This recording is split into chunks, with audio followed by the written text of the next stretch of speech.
Assalamualaikum warahmatullahi wabarakatuh. Saya Rosita Fediana dari Fakultas Hukum Universitas Muhammadiyah Malang.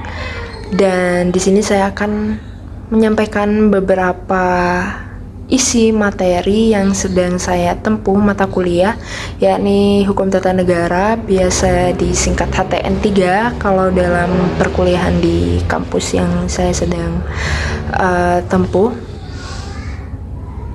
Kemarin kita banyak membahas materi mengenai isi dari HTN 3 dan sekarang saya berkesempatan untuk sedikit membahas lembaga negara utama di Indonesia. Apa sih lembaga negara utama di Indonesia? Kemarin saya sudah membahas lembaga negara dan sekarang ada sedikit imbuhan utama di Indonesia.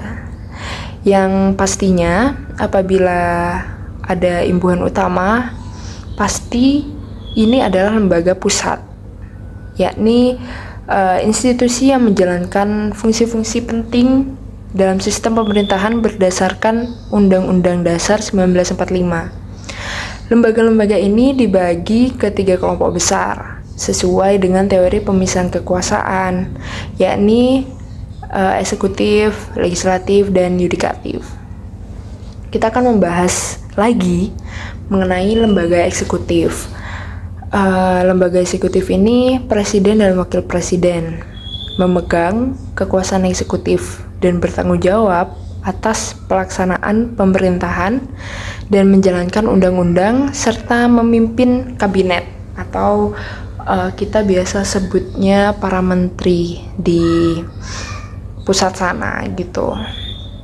Lalu ada lembaga legislatif, yakni Majelis Permusyawaratan Rakyat atau MPR, berwenang mengubah dan menetapkan undang-undang dasar serta melantik presiden dan wakil presiden.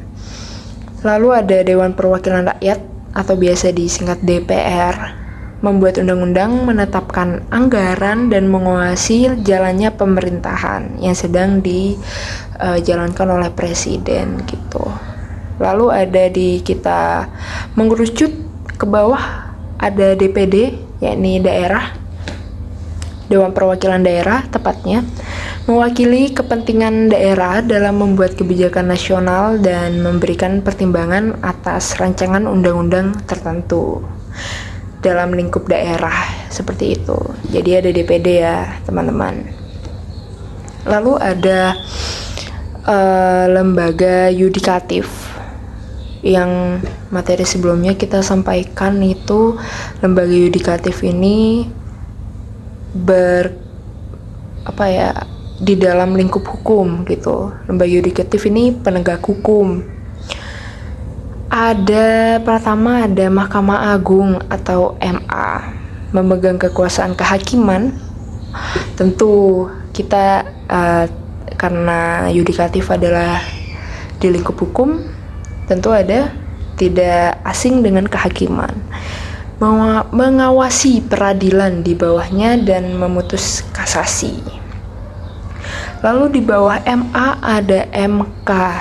Kita sepertinya tidak terlalu asing dengan hal seperti ini, lembaga-lembaga, karena kita sudah pernah belajar di SD. Bahkan saya dari SD mengetahui lembaga-lembaga seperti ini.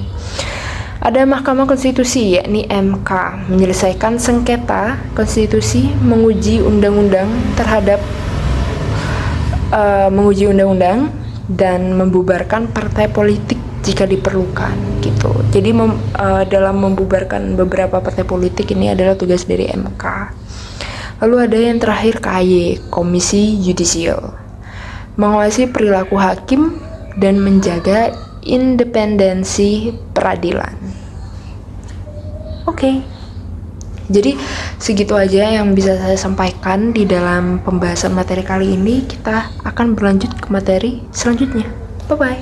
Assalamualaikum warahmatullahi wabarakatuh.